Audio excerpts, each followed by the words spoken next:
boa tarde, pessoal. Sejam bem-vindos. Hoje a aula começando com bastante gente, né? Na aula de hoje, da próxima terça-feira, eu vou falar um pouquinho sobre a parte contábil, tá? A parte de alguns resultados econômicos, tá? De como que se interpreta isso, né? O que significa esses números.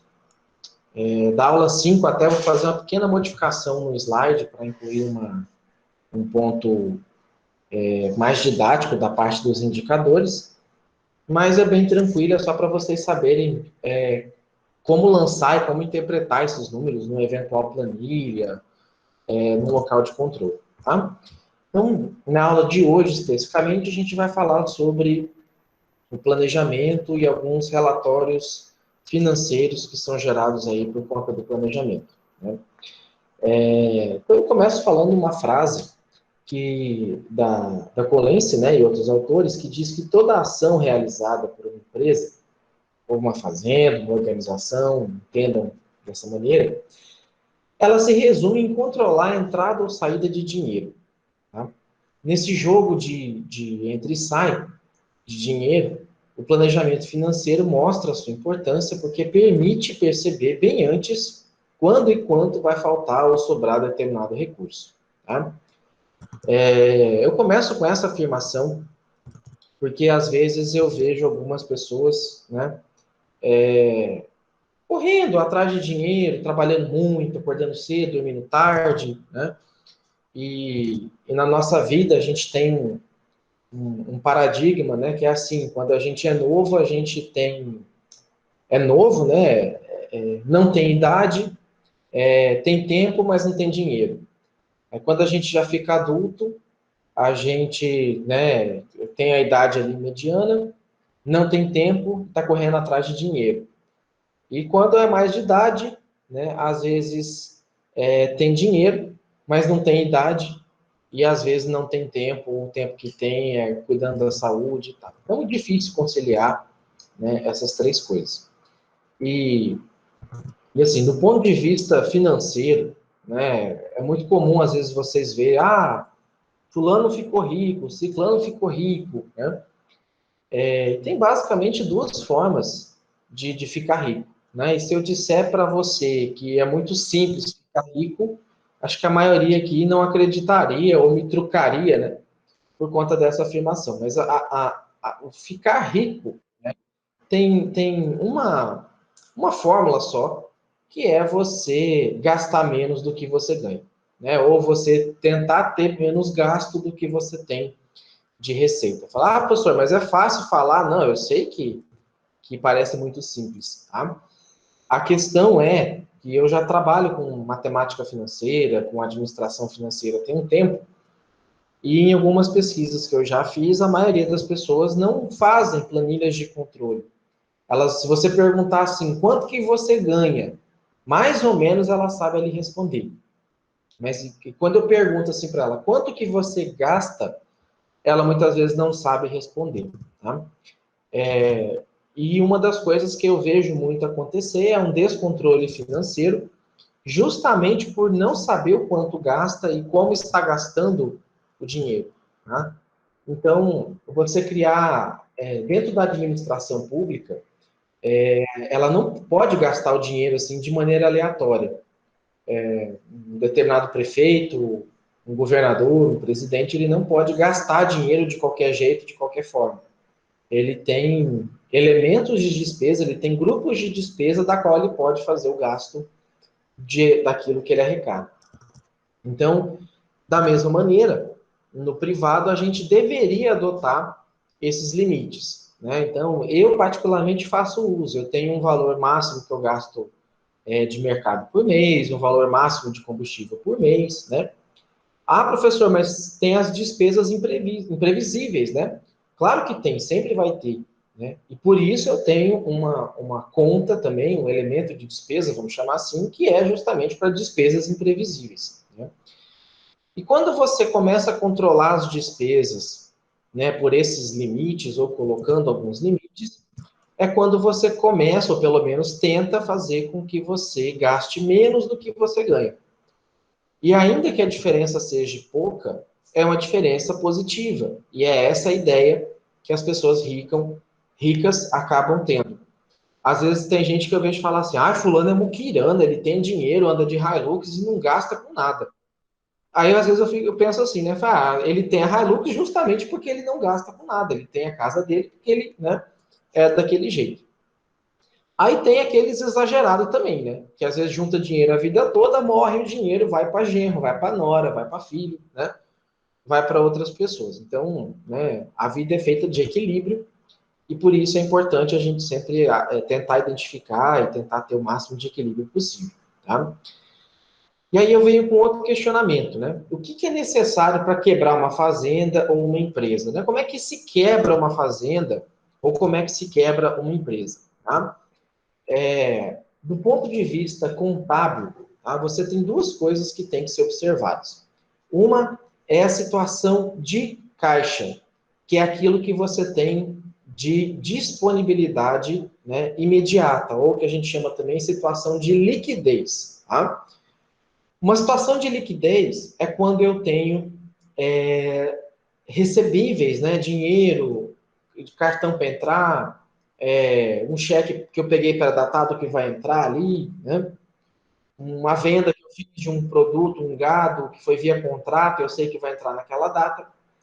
Então, eu tenho dinheiro, receitas, né, e despesas que elas vão acontecer no curto prazo. Tá? Isso tem a ver com situação de liquidez. Tá? Outra questão também que a gente tem que diferenciar, outro conceito é a situação de patrimônio. Tá? Então, muitas vezes, uma empresa ou uma fazenda começa a quebrar por falta de liquidez. Ela, por exemplo, talvez vocês já devem ter visto isso em algum momento. Às vezes o cara tem uma fazenda gigantesca, mas está endividado com o banco. Se ele vender o patrimônio, se ele vender a fazenda dele, ele paga a dívida dele, né?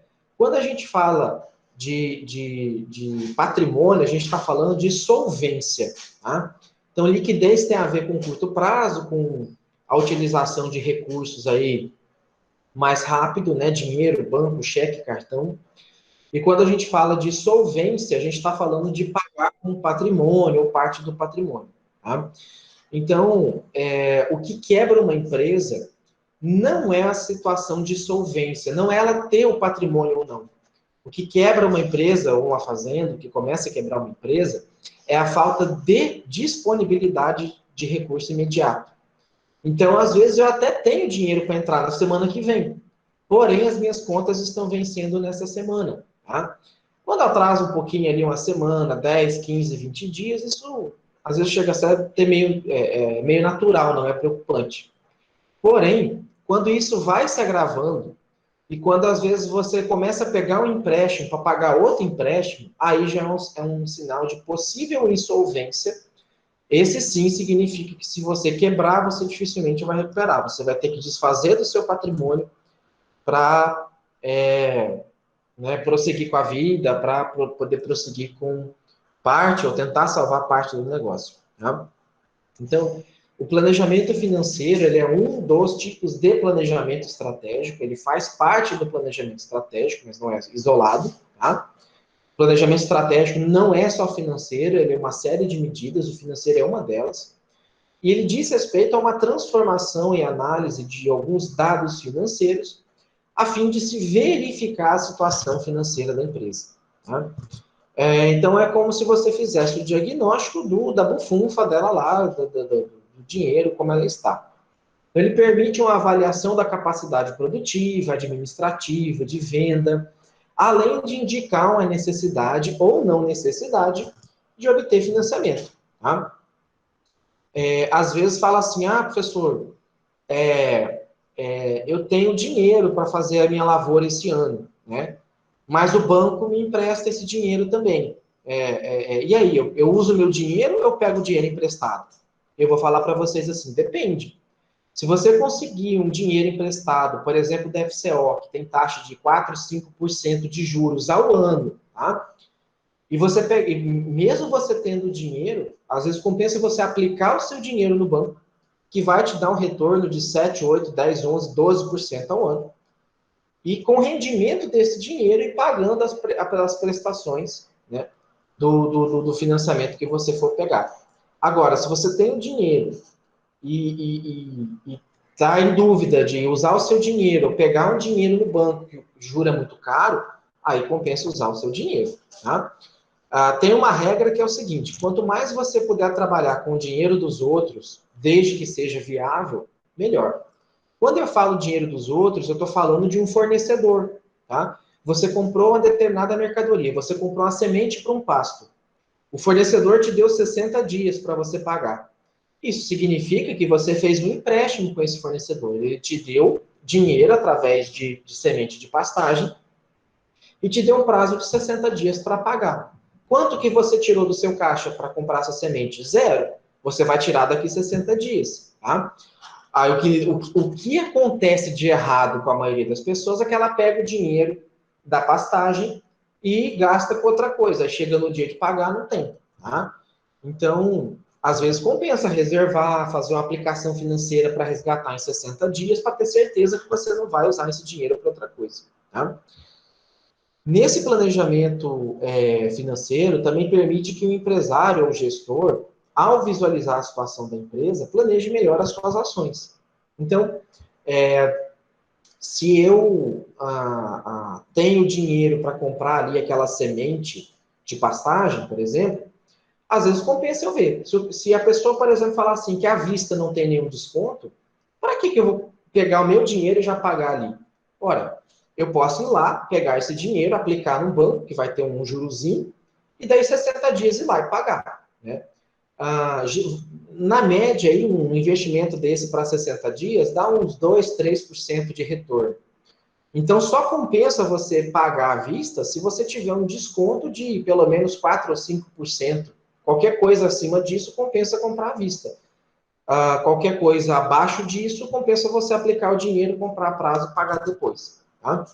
Então, o planejamento financeiro é importante para você saber em quais momentos você vai estar folgado e quais momentos você vai estar apertado.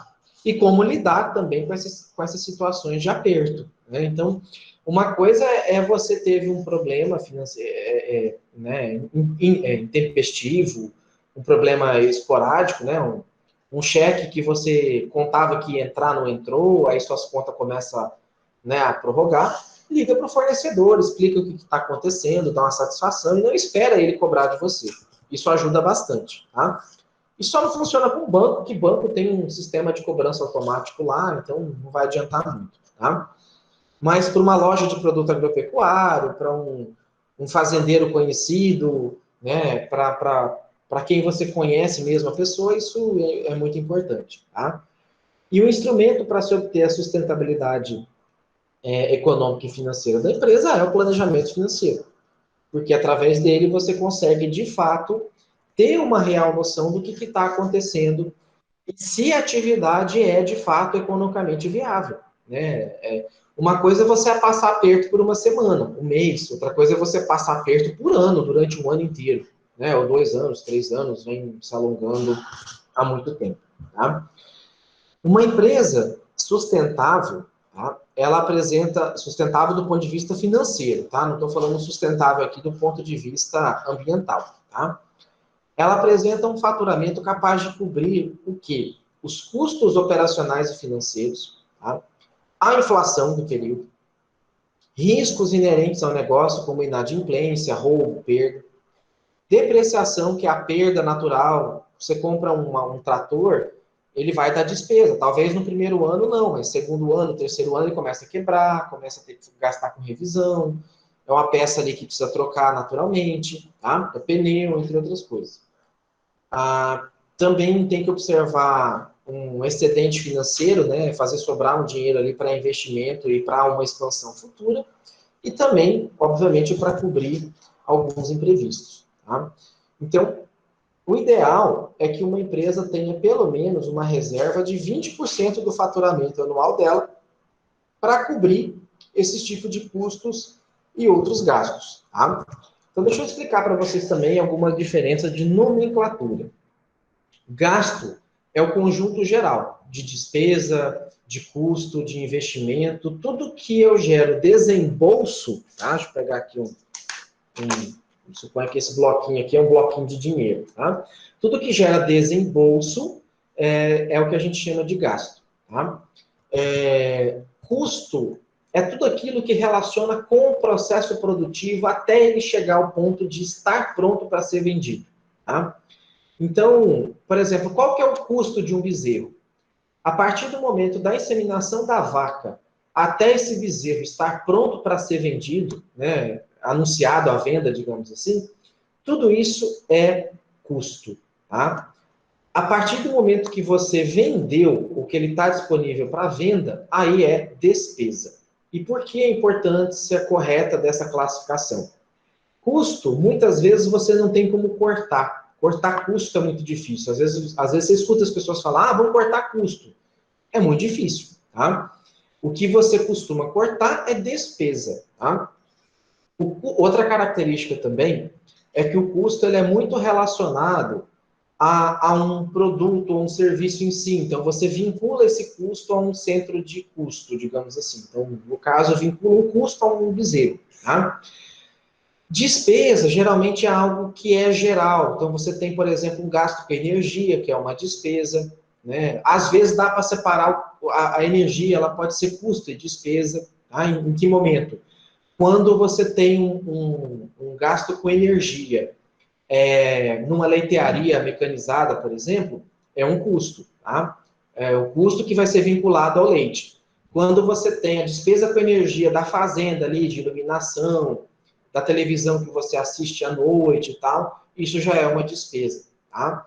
Então, a correta classificação de custos e despesas, ela é importante contabilmente falando, porque quando um banco vai te emprestar um dinheiro, quando você vai pedir financiamento para um banco, ele olha isso, como estão seus custos e como estão suas despesas, tá? E o que o banco quer ver? O menor custo e a menor despesa possível, tá? Às vezes eu vejo o fazendeiro ali jogando a conta para a fazenda pagar a conta de água da casa dele, na cidade, a conta de energia da casa dele na cidade, despesas pessoais, mensalidade escolar do filho, tá?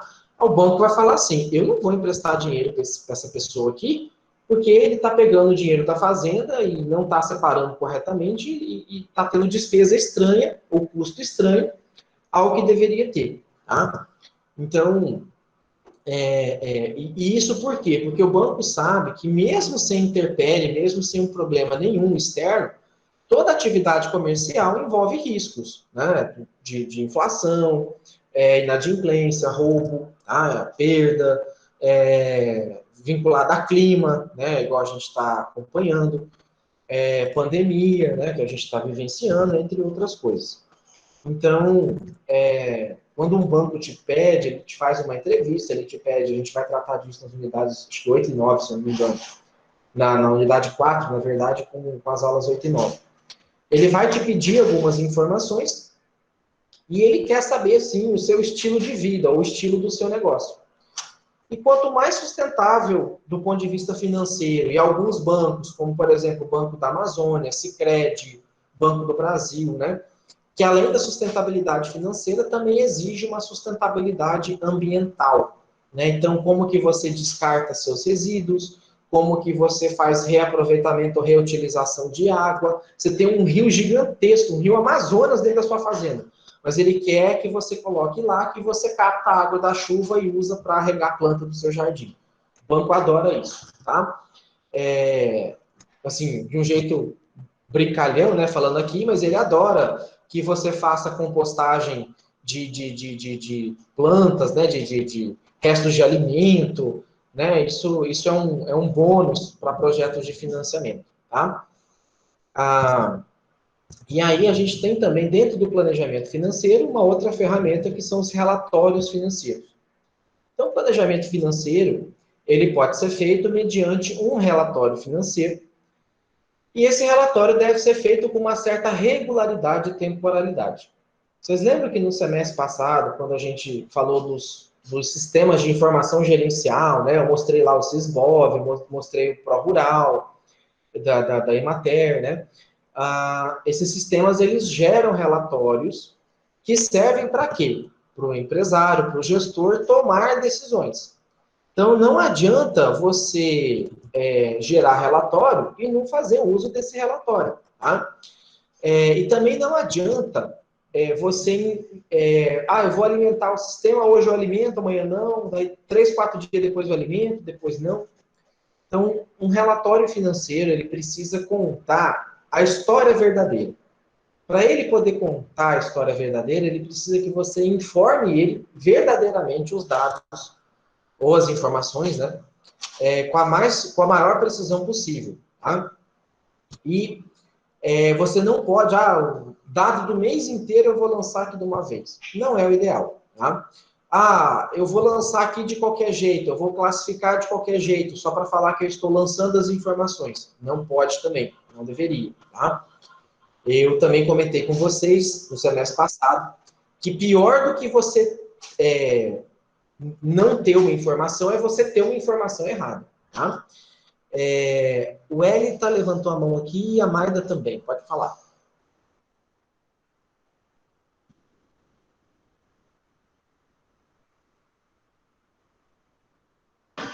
Meu foi sem querer, Maida.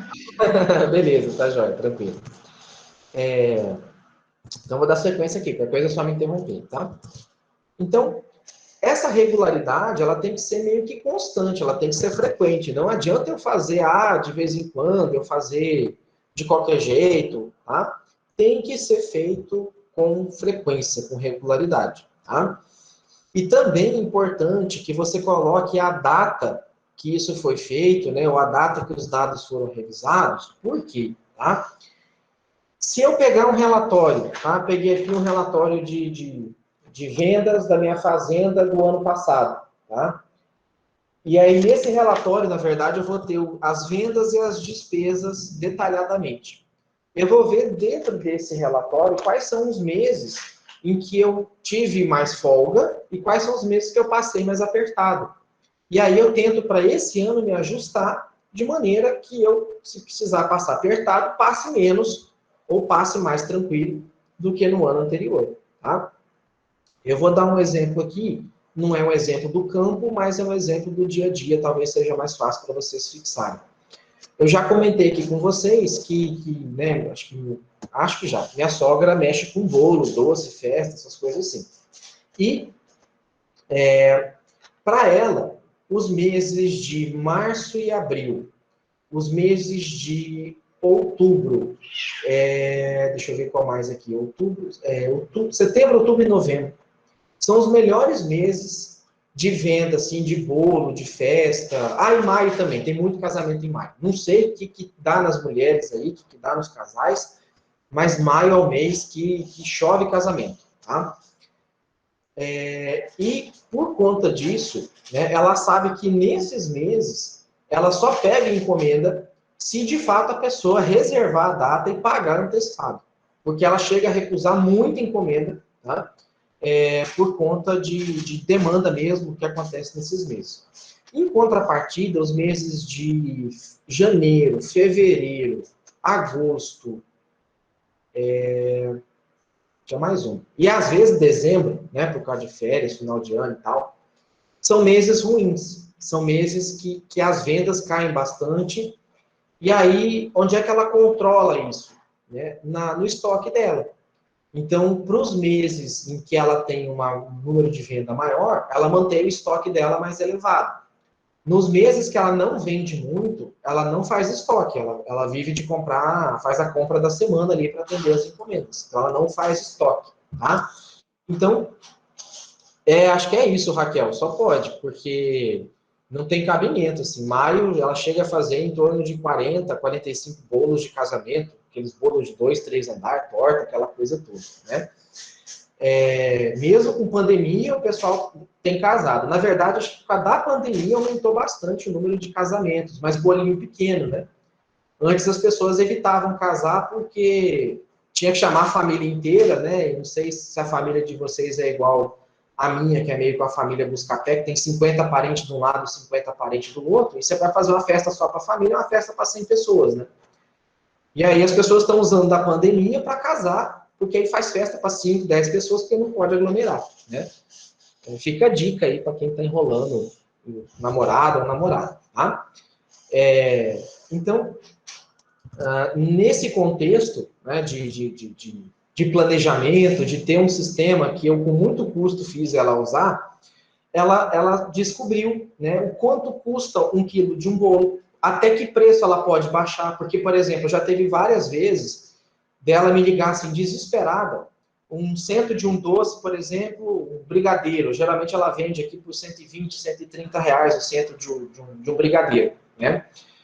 E aí, às vezes, ela me, fulano tá vendendo por 100 reais, por 90 reais, por 80 reais. Eu falei, eu sei que seu custo é 100 reais, né?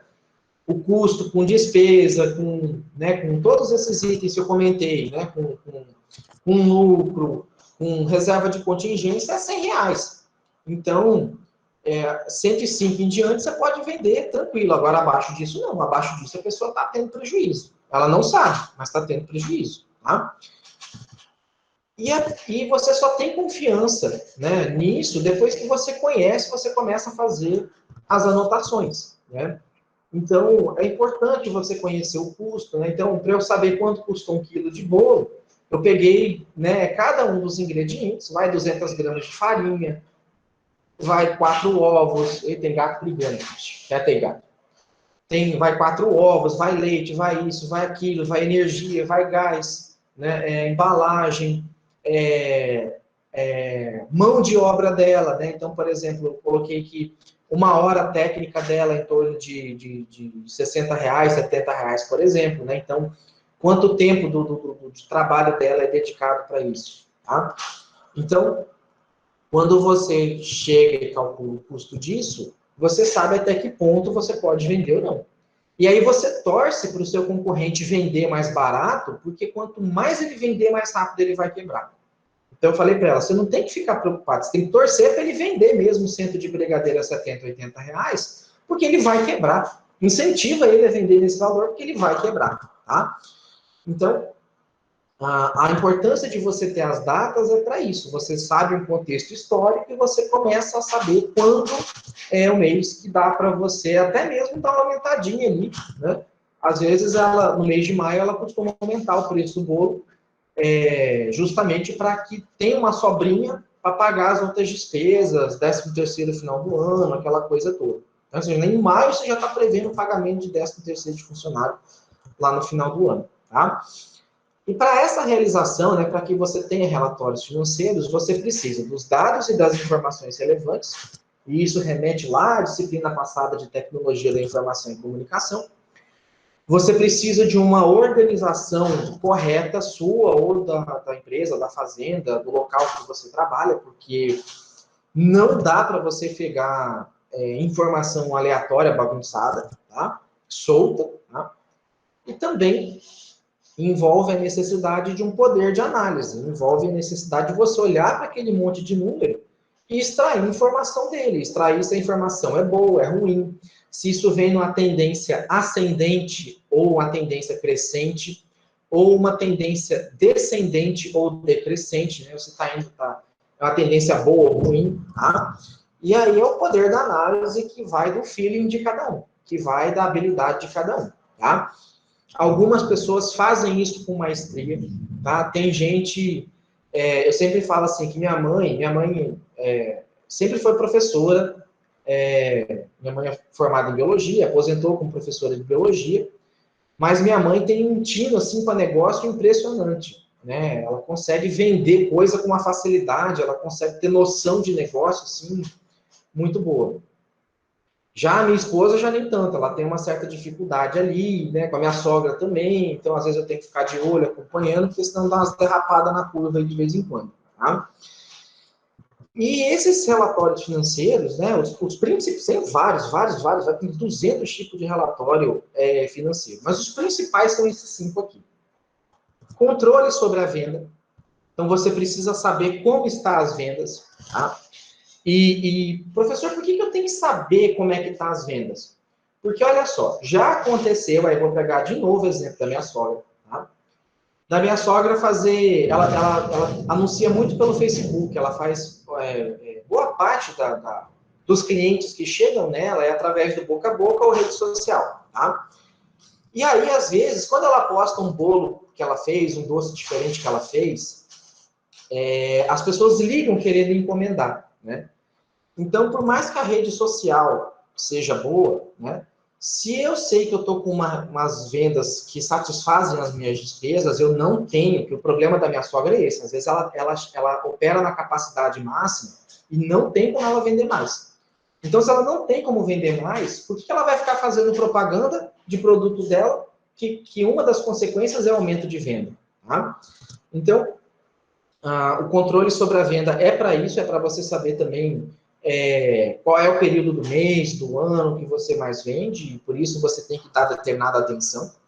E se você sabe que o mês de março é um mês muito bom para venda e ele não está, já chegou no dia 20 de março e não está bem, então você precisa controlar ali as suas despesas, os seus gastos, tá? Outro relatório é a análise dos demonstrativos de resultado, que é um documento contábil, tá? Que eu vou mostrar na próxima aula, é a DRE, Demonstração de Resultado do Exercício, tá? Que vai mostrar o detalhamento de venda, custo, despesa, impostos e lucro líquido, tá?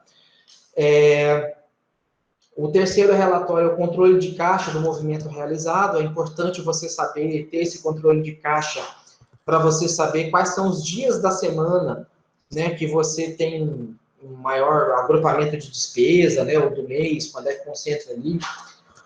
Eu, particularmente, divido minhas contas em duas datas, as contas do dia 5 e as contas do dia 20, né? Então, eu sempre separo as minhas contas e tento agrupá-las para que sempre vençam nessas duas datas, que eu sei que são duas datas que eu consigo ter caixa para poder pagar, tá?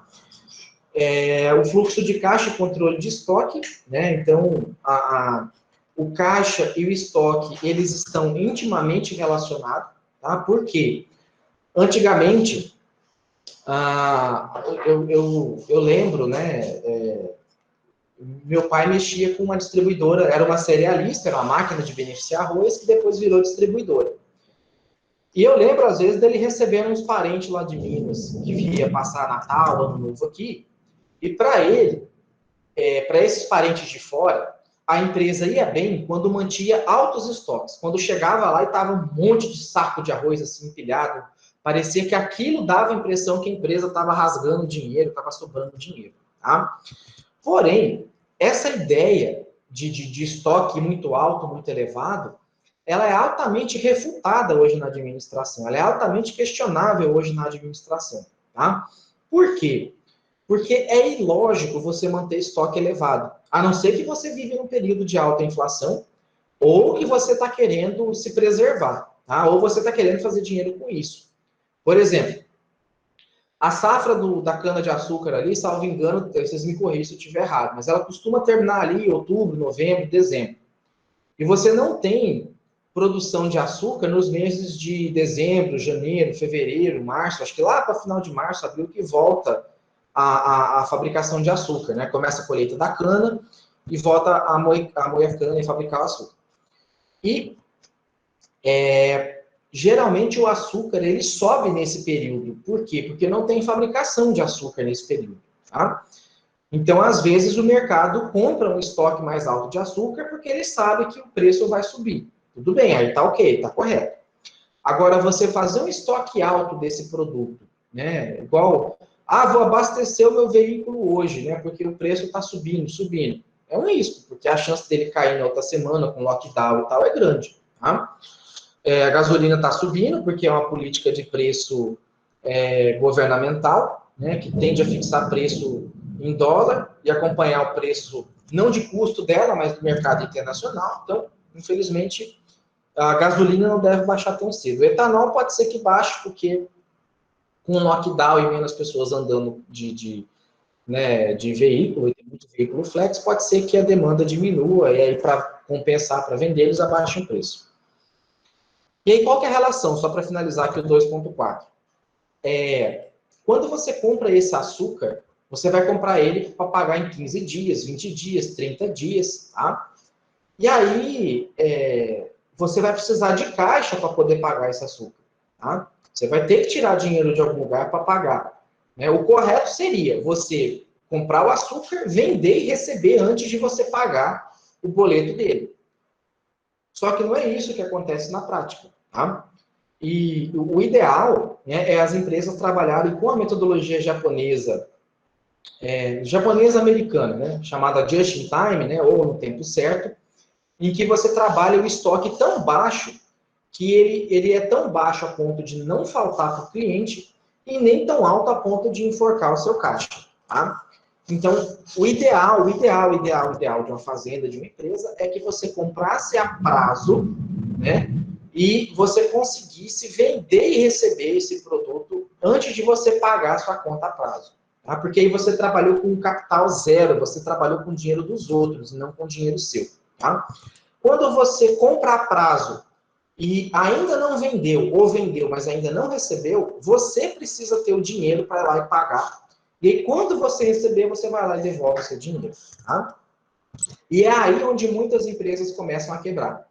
Porque ela começa a vender a prazo, né? Ela começa a não receber esse dinheiro a tempo, as contas vão chegando, as cobranças vão chegando, e aí ela acaba tendo que pegar empréstimo, né? O fornecedor deixa de vender porque ela não está sadia financeiramente, e aí ela se atrapalha, tá?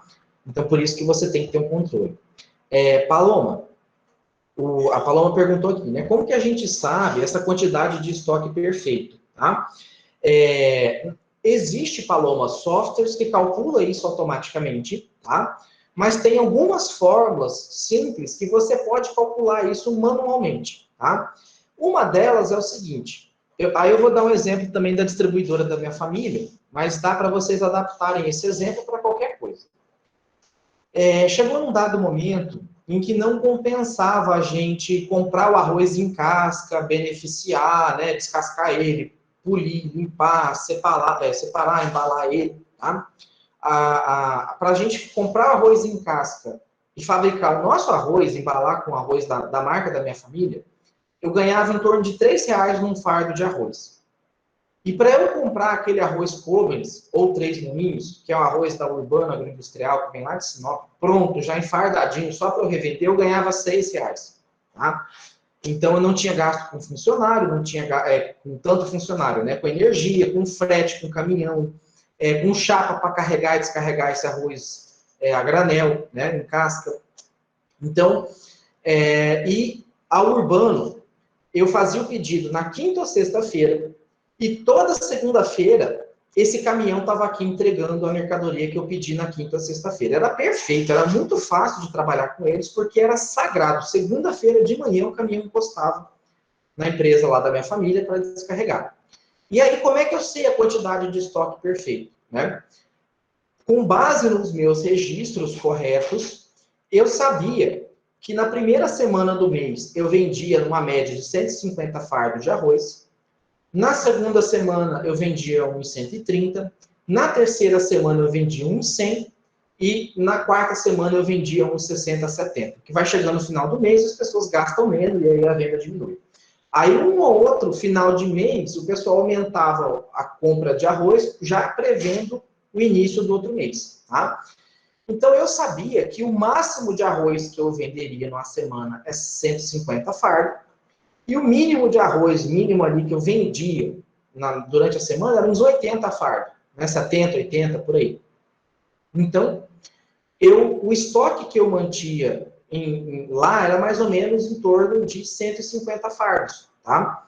E aí tem jeito de você calcular, né?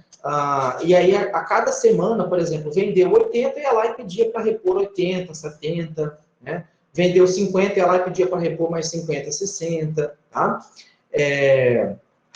Então, na verdade, não é só através da observação, né? Você precisa ter os registros para aí sim saber, né, o quanto está sendo vendido e assim, aí vou dar um outro exemplo também, que é um exemplo errado do que foi feito, tá? Chegou um vendedor lá da Martins Distribuidora, que é uma distribuidora grande lá de Minas Gerais, e aí um tio meu foi fazer o pedido de Sazon. Sazon, né? Sazon vermelho. Eu nem sei, tem um vermelho, tem um verde, tem um amarelo, tem um branco. Aí meu tio falou assim, me dá 10 de cada. 10 do vermelho, 10 do amarelo, 10 do branco, 10 do marrom, né? Só que isso é errado, porque o vermelho vende muito mais que o marrom, vende muito mais que o verde, tá? Então, não é só assim, me dá 10 de cada, não é feira. Tá? Você precisa saber, você precisa entender, você só consegue entender isso, né? Ainda quando pede a primeira vez, ainda vai, né? Mas você repetir, fazer um segundo pedido e falar, me dá 10 de cada de novo, é burrice. Porque você sabe que se o vermelho vende mais, você tem que pedir mais do vermelho, né? E assim, eu concordo com você. Se é uma empresa nova, né? Se você está começando um negócio agora, muitas vezes você tem que ir no erro aprendizado ali. Você compra pequeno, não compra muito, para você saber como isso vai impactar nas pessoas. Porque às vezes você acha que vai, mas às vezes as pessoas não entendem assim, tá? Então, né, o Sérgio até colocou aqui, né, da disciplina anterior, né, que o controle de estoque é fundamental à empresa para não haver perca de insumo, validade e obsolência, tá? É isso mesmo. Então, você controla, né, a questão do controle de estoque é para isso. Eu lembro já, por exemplo, de ter jogado fora maionese, alguns produtos que acabam vencendo num prazo muito curto. Às vezes o vendedor acaba agindo de má fé, ele fala, esse macarrão aqui está na promoção. Aí ele te vende o macarrão, você compra achando que o trem está barato, ele chega faltando um mês para vencer. E você leva um mês e meio para vender essa quantidade de macarrão, por exemplo. Tá? Então, por isso que, às vezes, eu recomendo você abrir uma empresa por franquia, né? Por mais que você vai ter um gasto a mais com a franquia, porém, essa franquia ela vai te dar todo o direcionamento do que fazer e do que não fazer. Tá? A franquia, ela já vem com um pacote de erros e acertos. Então, ela já é um atalho para que você não erre no seu negócio. Né? E o franqueador, né, o dono da marca, não quer ficar abrindo empresa para depois fechar. Então, ele passa a tomar conta do negócio junto com você. Tá? E última ferramenta aqui é o balanço gerencial. O balanço gerencial, ele é o que a gente vai trabalhar na próxima aula também. Ele tem indicadores de solvência, de rentabilidade, de endividamento, que são números que a contabilidade registra e servem para você tomar como decisão para fazer ou não algumas ações. Tá? Então, detalhando um pouquinho mais desses relatórios, tá? O controle de venda tem como objetivo saber o valor das vendas diárias, o custo de mercadoria vendida, o lucro bruto, margem bruta, né? Então, ele tem vários itens que você precisa saber para saber se esse controle de vendas está a contento, tá? Até vou mostrar um exemplo aqui para vocês daqui a pouco. E por que é importante você saber esse controle sobre venda? Porque muitas pessoas, muitos empresários ainda acham que o sucesso do comércio dele está em vender. Ele só pensa em venda, venda, venda, venda, venda, e ele não se preocupa com o custo. Às vezes ele não sabe nem o preço da mercadoria. Ele pega assim, isso aqui custa 10, põe 30% de margem de lucro em tudo aí. Pronto. Ou se não, isso aqui custou R$10, liga lá no concorrente, pergunta quanto que ele está vendendo, vão pôr R$1 mais barato do que ele está vendendo.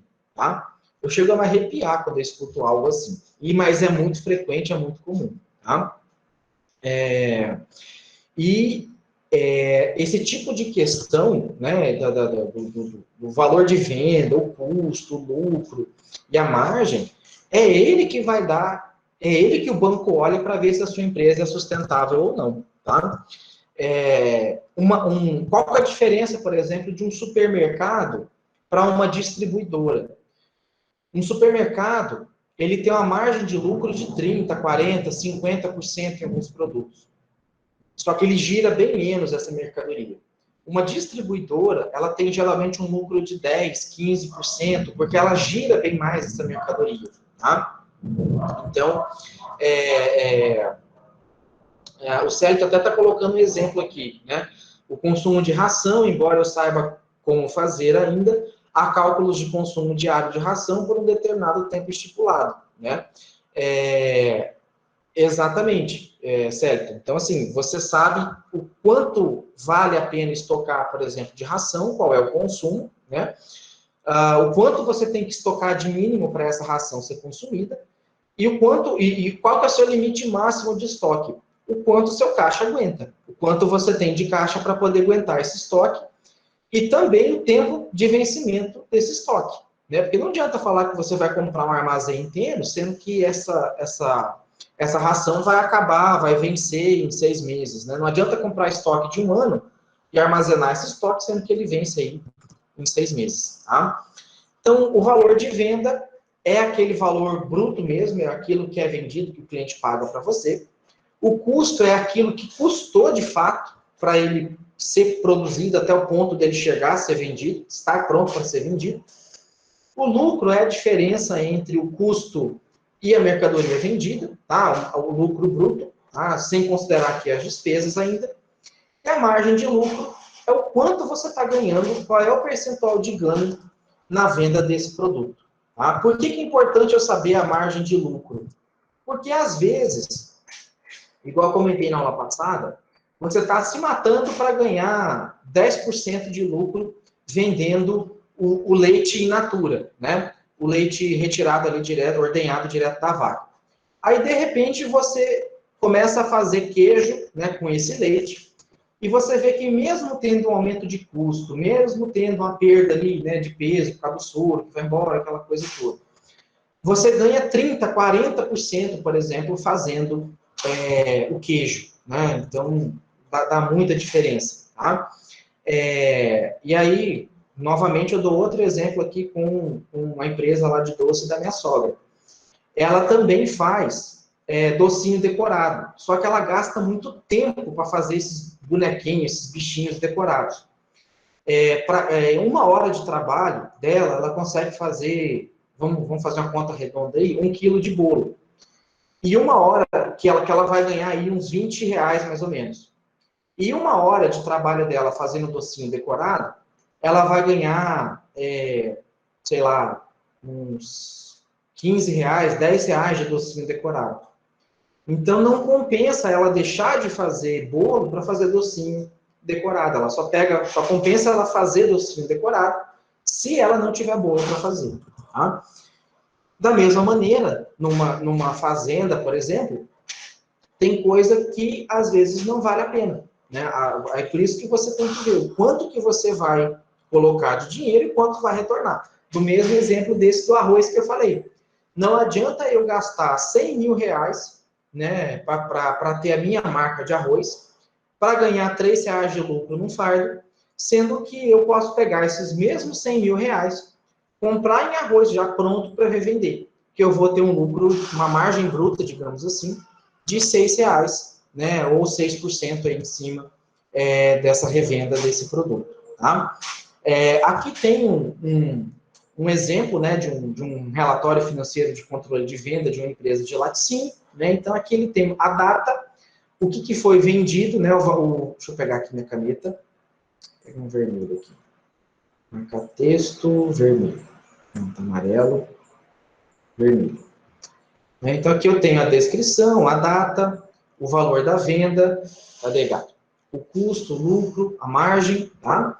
Então, se eu perguntar, por exemplo, aqui para vocês, tá? Qual foi o produto que deu maior margem bruta de retorno? Qual foi o produto aqui que mais deu retorno para esse laticínio aqui, na visão de vocês?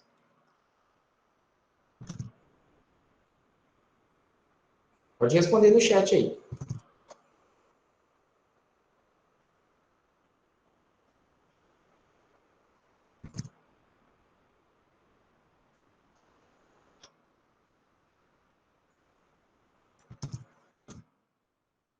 Rural Plan, está sem nome aqui, né?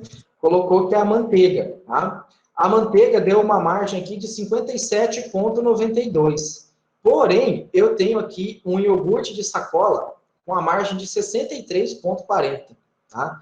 Eu vendi a R$ 150 ele, tá? Foi R$ 150 de venda, só que ele me custou só R$ 54,90. Eu tive R$ 95 reais, por exemplo, né, de lucro com ele. Tá? E aí é onde você começa a Ana Júlia, obrigado, tá? Você começa a observar, né? Porém, se você for observar iogurte de sacola, tá? Ele foi vendido uma vez só, né?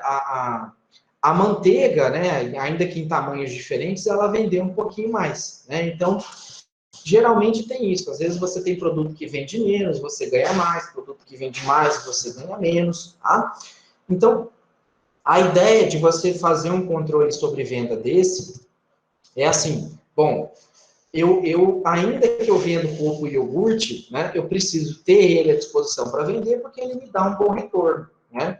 Eu não posso pegar o meu leite e fazer só manteiga ou só requeijão, porque eu tenho outros itens que me são mais rentáveis. Talvez esse iogurte de sacola aqui seja mais rentável, né?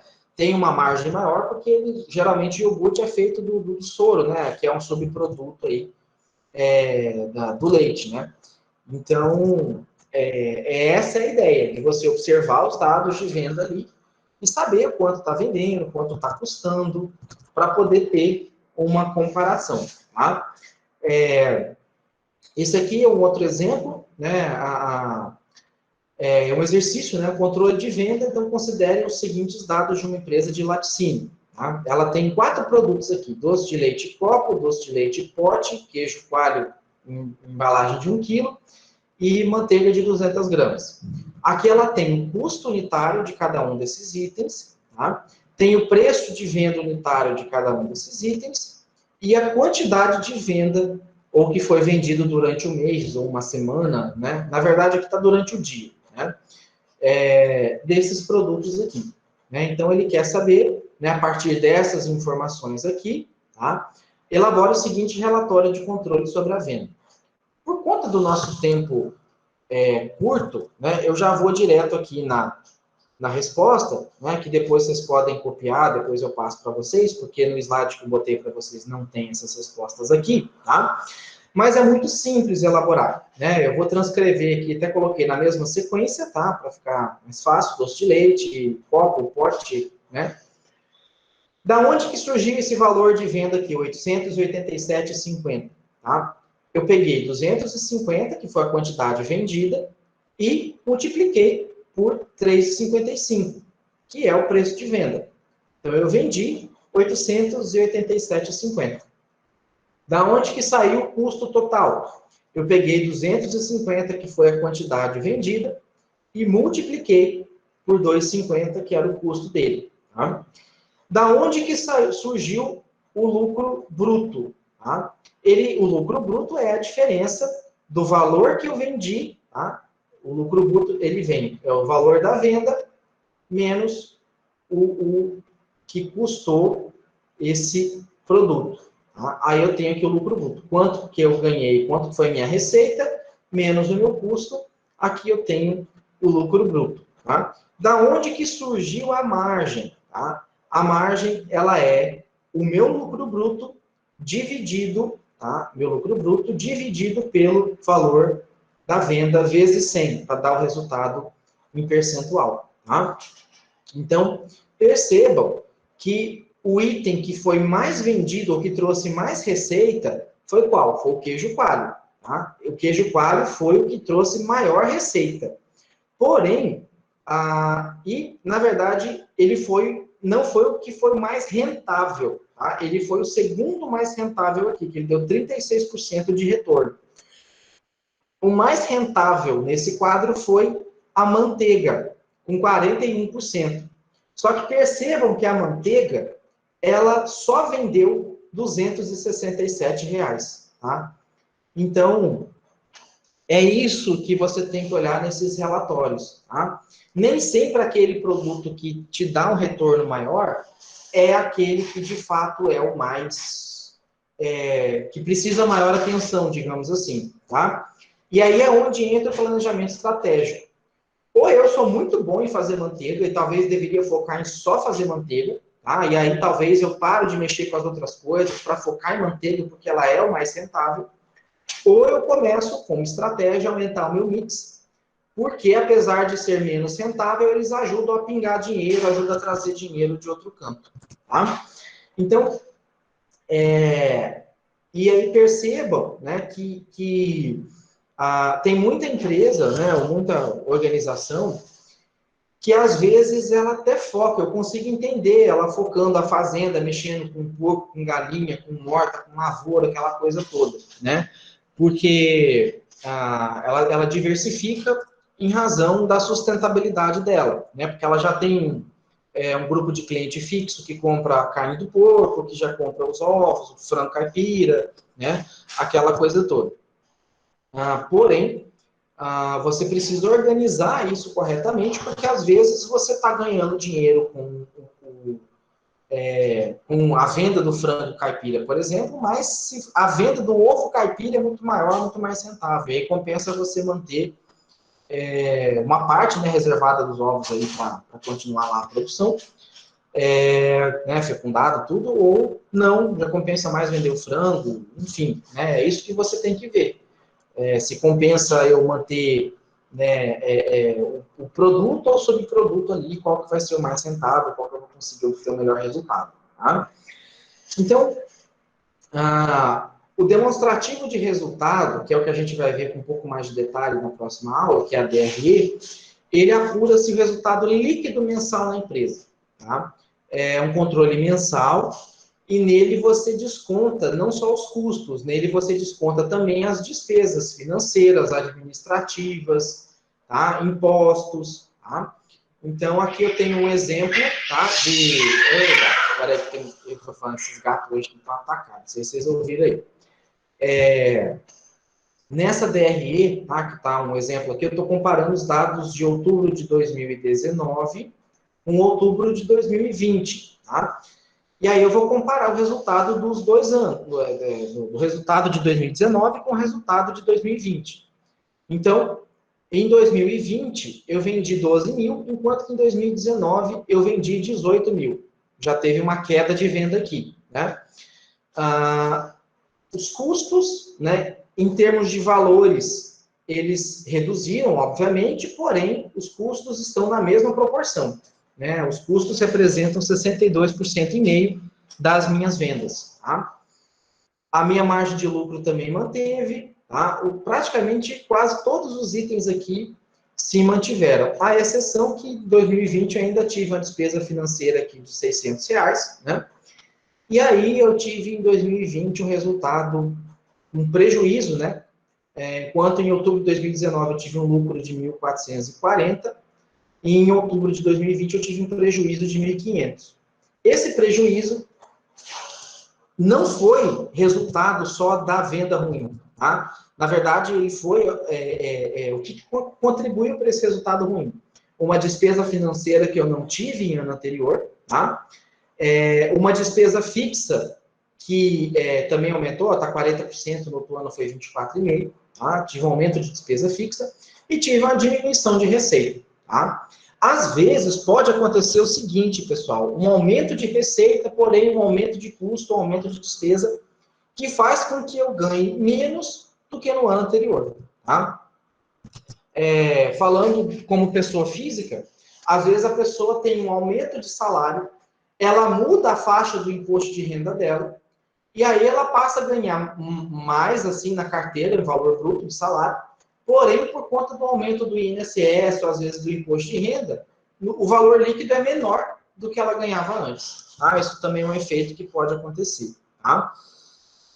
Então, na DRE, ou no demonstrativo de resultado do exercício, é onde você compara um ano com o outro, um resultado com o outro, para saber o quanto cada um dos gastos correspondem, tá? E como eles estão de um ano em relação ao outro. Tá? Já os relatórios financeiros, né, como o controle de caixa, né, ele é mais objetivo, a questão de registro de entrada e saída. Tá? Então, aqui eu tenho, né, um controle de caixa feito por dia, tá? Para onde está indo o dinheiro do meu caixa no dia 1, dia 2, até chegar o dia 31. Tá? E para eu saber, por exemplo, se tem qual é a data do mês ou qual é o período do mês, ou semana, ou dia, né, em que eu vou precisar de mais dinheiro para pagar os meus fornecedores, as minhas despesas, né, ou qual é o período do mês que eu ganho mais dinheiro. Tá? Então, por exemplo, nesse caso aqui, tá? O dia 31 foi o dia que entrou maior valor, né? Talvez já como uma antecipação de venda do próximo mês. E o dia que eu mais gastei dinheiro também foi dia 31, né? Com R$3.060. Tá? Então, aqui no dia 1, eu recebi 2.200 e tive 2.300 de despesa. No dia 2, né, o saldo disso vai para o dia seguinte. Né? No dia 2, eu tenho 2.400 de receita com 2.450 de despesa e por aí vai. Tá? O importante é que ele pega sempre o saldo inicial, que é geralmente o que sobra do dia anterior, positivo ou negativo, somo com a entrada, diminuo das saídas e tem um saldo que esse saldo aqui, tá? Esse saldo é o que vai corresponder ao saldo do outro dia. Tá? Esse saldo aqui é o que vai corresponder ao saldo do dia seguinte. Tá? Então, o controle de caixa é basicamente para isso. Tá? O fluxo de caixa, ele é um pouco mais detalhado. Tá? Ele vai tratar realmente tudo que entrou e tudo que saiu em um determinado período. Tá? Ele serve para trabalhar principalmente com as sobras de caixa. O que significa isso? Se eu estou com dinheiro parado no meu caixa, tá? Eu devo aplicar esse dinheiro para ele não ficar parado. Tá? O ideal de você ter um caixa é não ficar com o dinheiro sobrando. Por quê? Você pode ter inflação, você pode ser assaltado, você pode ter um furto ali de dinheiro.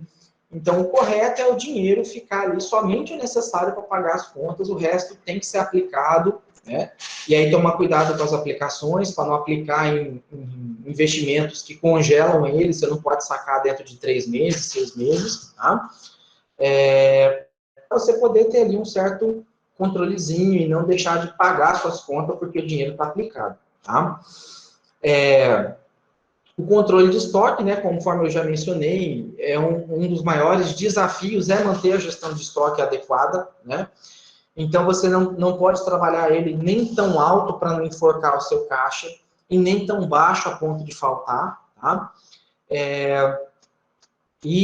As razões básicas para uma empresa fazer estoque é para reduzir o custo de transporte ou produção, né? Então, você tem um caminhão que já vai levar essa mercadoria na sua fazenda. Levar 100 sacos de ração ou 200, às vezes é praticamente o mesmo custo, né? Ele vai pagar ali o frete quase o mesmo valor. Então, você tenta aproveitar. Então, eu vou pegar mais saco de ração. Só que 200 sacos de ração é muito, eu não tenho onde estocar, vai gerar uma fatura muito alta, pode ser que vença, né? Então, eu tenho que adequar isso à demanda, ao suprimento da demanda, né? Também serve para auxiliar o processo de produção, né, para não faltar, e auxiliar no marketing no sentido de que, né, não é muito o objeto ali, o objetivo da fazenda, mas para que você não faça, às vezes, uma propaganda, uma promoção, para que você não fomente a compra e depois você não tem como entregar isso daí, tá? Compre, compre, compre, as pessoas compram, daí a entrega para daqui 6 meses, 1 ano, né? Na Black Friday os preços diminuem bastante, mas aí você recebe o produto com quase 40, 50 dias depois da compra. Tá? Então, as empresas elas precisam encontrar o que a gente chama de nível ótimo de estoque. Como a Paloma até colocou. Como que faz isso? Tá? É difícil, é um pouquinho complicado. Geralmente são softwares que calculam isso. Tá? Mas, com o dia a dia, com o erro e com o acerto, você vai ver que é um nível adequado em que não falte mercadoria e que também não fique sobrando por muito tempo ali, tá? E também um nível que não prejudique ali a liquidez da empresa, tá? Então, pessoal, dessa maneira eu encerro aqui, né, com uma frase do Adriano Seide, que eu também gosto bastante, tá? Sejam pacientes e confiem no processo. Você não come a fruta no mesmo dia que planta a semente. Então, o planejamento financeiro, ele não é colocar R$100 na poupança e abrir o aplicativo no banco amanhã e estar com R$1.000, tá? Da mesma forma em que o dinheiro cresce como uma planta frutífera, como um bezerro que vai crescer no pasto, né? Você tem que olhar, você tem que monitorar para ter um certo cuidado, ver se está crescendo de acordo, ver se está crescendo da maneira que deveria crescer. tá? Paloma, levantou a mão, quer falar alguma coisa?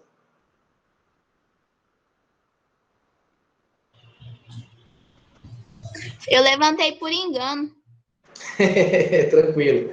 Acho que vocês estão assistindo no celular, né? Aí o botãozinho fica muito perto ali, sem problema nenhum, tá? Então, na aula de hoje, basicamente é isso, pessoal. Eu vou só, para a próxima aula, que é a aula 5, eu vou fazer uma adequaçãozinha no slide, porque está muito contábil esse slide, tá? Eu vou inserir mais algumas informações para ver se vai ficar mais fácil a compreensão, tá? Mas na nossa próxima aula a gente vai falar sobre os indicadores contábeis, tá? Eu estou tentando ir atrás aqui de um FCO rural que foi aprovado, né? Vou ver se eu acho aquele do meu sogro que eu citei na aula passada, para mostrar como é que esses indicadores contábeis são analisados dentro do ponto de vista financeiro, tá? Mas basicamente é isso, tá? Queria agradecer bastante a participação de vocês, né? 20 alunos aqui, 21 alunos participando simultânea, praticamente metade da turma, o que não é comum, né, para uma aula remota, tá? Vou encerrar aqui a gravação, né, que é o assunto da aula. Se alguém tiver alguma dúvida com o trabalho também, estou aqui à disposição, tá? Então, até a próxima terça-feira. E eu vou ver se esse final de semana eu posto o restante das aulas, do material que está faltando. Pelo menos a unidade 3, talvez a 4, eu consiga postar ainda esse final de semana, tá? Um abraço, então, e até a próxima terça-feira. Tchau, tchau.